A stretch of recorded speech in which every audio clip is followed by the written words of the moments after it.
বলার চেষ্টা করছিলাম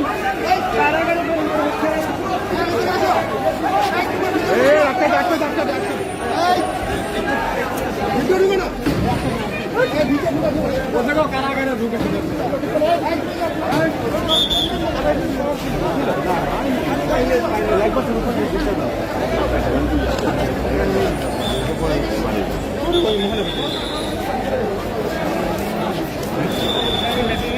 আমার এখন নাম্বারটা দিয়ে না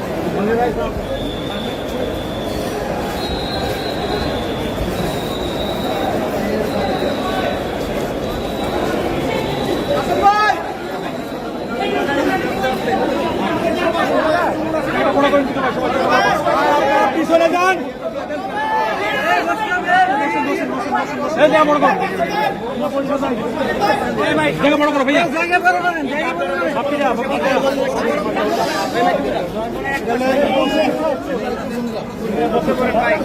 তুহিন ভাই কই এই তুহিন ভাই আসেন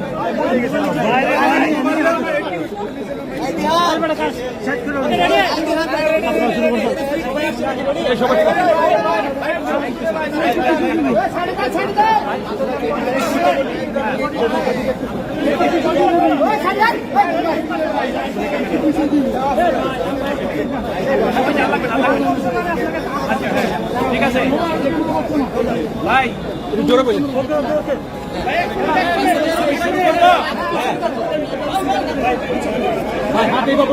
বাপ্পিদা সাংবাদিক ভাইয়েরা আপনাদের সবাইকে ধন্যবাদ। বাপ্পিদা জনাব মাহমুদুর রহমান তার নামে 2015 সনে অতীত স্বৈরাচার সরকারের প্রধানমন্ত্রী আমেরিকার একটা মিথ্যা ঘটনা সাজিয়ে বাংলাদেশে মামলা করেছিল এবং সেই মামলা একজন বিচারক ওনার অনুপস্থিতিতে ওনাকে 5 বছরের জেল দিয়েছিল। ওনার সঙ্গে জনাব শফিক রহমানও ছিলেন, আরো 2 জন ছিলেন এবং এই মামলার ঘটনাস্থল আমেরিকায়, সেইটাকে কারসাজি করে বাংলাদেশে ঘটনাস্থল দেখিয়ে সেই মামলা করেছেন এবং জনাব মাহমুদুর রহমান এবং শফিক রহমানকে জেল দিয়েছে 5 বছরে। আর একটা সেকশন আছে 120P, যেটা এইডিং সেকশন, মূল অপরাধের সহযোগী অপরাধ, সেটাও তাকে 2 বছর, অর্থাৎ বিচার ব্যবস্থার কোন নিয়ম নীতিকে তারা তোয়াক্কা করে নাই। জনাব মাহমুদুর রহমান তাকে একবার হত্যা করার চেষ্টা করেছিল, জোর করে দেশ থেকে বের করে দিয়েছে। সেই মাহমুদুর রহমান স্বৈরাচার সরকার পতনের পর বাংলাদেশে আসছেন। আজকে তিনি স্বেচ্ছায় আদালতে এসেছেন। তিনি জেলে যেতে চেয়েছেন, জামিন চান নাই।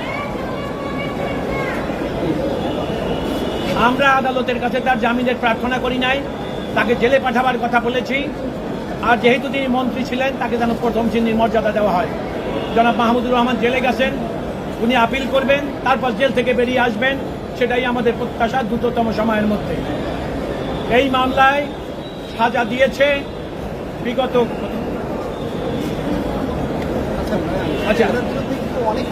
ওনার বিরুদ্ধে যেই মামলায় সাজা হয়েছে সেইটাই তিনি সারেন্ডার করেছেন। এখন তিনি জেলে গেছেন, বাকি মামলা অতি দ্রুত। এই আপনারা একটা ছবি দেখেন,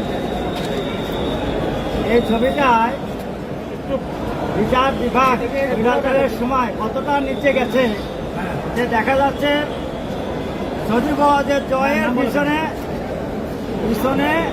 এই আদালত যিনি রায় দিয়েছেন আসাদুজ্জামান নদী তার পিছনে হাঁটতেছেন। যদি ভিকটিমের পিছনে, বিচার প্রার্থীর পিছনে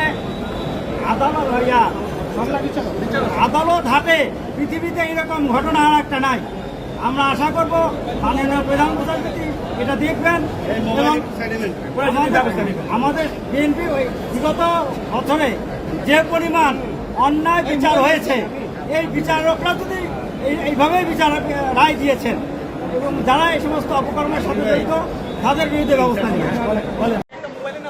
জনাব মাহমুদুর রহমান তাকে একবার হত্যা করার চেষ্টা করেছিল, জোর করে দেশ থেকে বের করে দিয়েছে। সেই মাহমুদুর রহমান স্বৈরাচার সরকার পতনের পর বাংলাদেশে আসছেন। আজকে তিনি স্বেচ্ছায় আদালতে এসেছেন।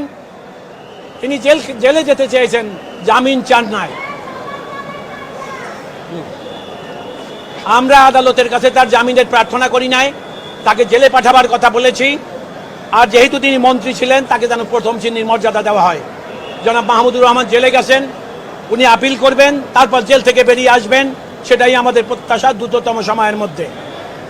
এই মামলায় সাজা দিয়েছে বিগত আচ্ছা, ওনার বিরুদ্ধে যেই মামলায় সাজা হয়েছে সেইটাই তিনি সারেন্ডার করেছেন। এখন তিনি জেলে গেছেন, বাকি মামলা অতি দ্রুত এই মামলা থেকে তিনি বেরিয়ে আসবেন। আপনাদের সবাইকে ধন্যবাদ।